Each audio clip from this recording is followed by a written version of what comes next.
প্রতারণার অভিযোগে গ্রেফতার এক। সাইবার ক্যাফেতে ভোটার কার্ড, আধার কার্ড, রেশন কার্ড নিয়ে বিভিন্ন কোম্পানির নামে ব্যাংকের অ্যাকাউন্ট খুলে টাকা নেওয়ার অভিযোগে ক্যাফের মালিককে গ্রেফতার করলো পুলিশ। বাগদা থানার অন্তর্গত বাজিতপুর এলাকার ঘটনা। অভিযুক্তের নাম নরেশ বিশ্বাস, বাড়ি বাগদা থানার অন্তর্গত সন্তোষা এলাকায়। বাজিতপুরের বাসিন্দা প্রণব বিশ্বাস নামে এক ব্যক্তি, তার নামে এমন অ্যাকাউন্ট খোলা হয়েছে বলে জানতে পারেন। তিনি থানায় লিখিত অভিযোগ জানিয়েছিলেন। অভিযোগ পেয়ে পুলিশ তাকে গ্রেফতার করে। আজ অভিযুক্ত যুবককে নির্দিষ্ট ধারার মামলা রুজু করে বনগাঁ আদালতে পাঠানো হয়। প্রণব বিশ্বাস একটা অভিযোগ করে বাগদা থানায়, যার বাড়ি বাজিতপুর।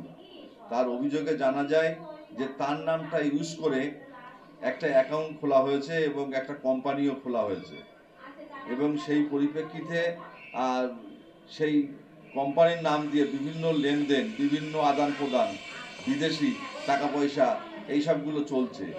এখনও জানতে পেরে জানার পরে সে থানায় এসে অভিযোগ করে। অভিযোগের পরিপ্রেক্ষিতে বাগদা থানার পুলিশ তদন্ত শুরু করে এবং তদন্তে জানতে পারে যে সন্তোষা কলোনিতে বসবাসকারী নরেশ বিশ্বাস নাম করে একটা ব্যক্তি, সে এই মূল নায়ক এবং সেই এই কোম্পানিটা খুলে সে এই কারবার চালিয়ে আসছে দীর্ঘদিন ধরে।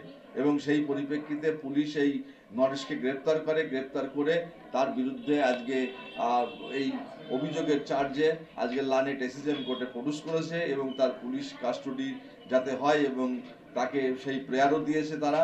এবং সেই পরিপ্রেক্ষিতে পুলিশ তদন্তে জানা যাবে যে সে কীভাবে কতদিন ধরে বিদেশি কার মানে নামে এই টাকা পয়সাগুলো আদান প্রদান করত এবং এই বৈদেশিক মুদ্রা লেনদেন করত।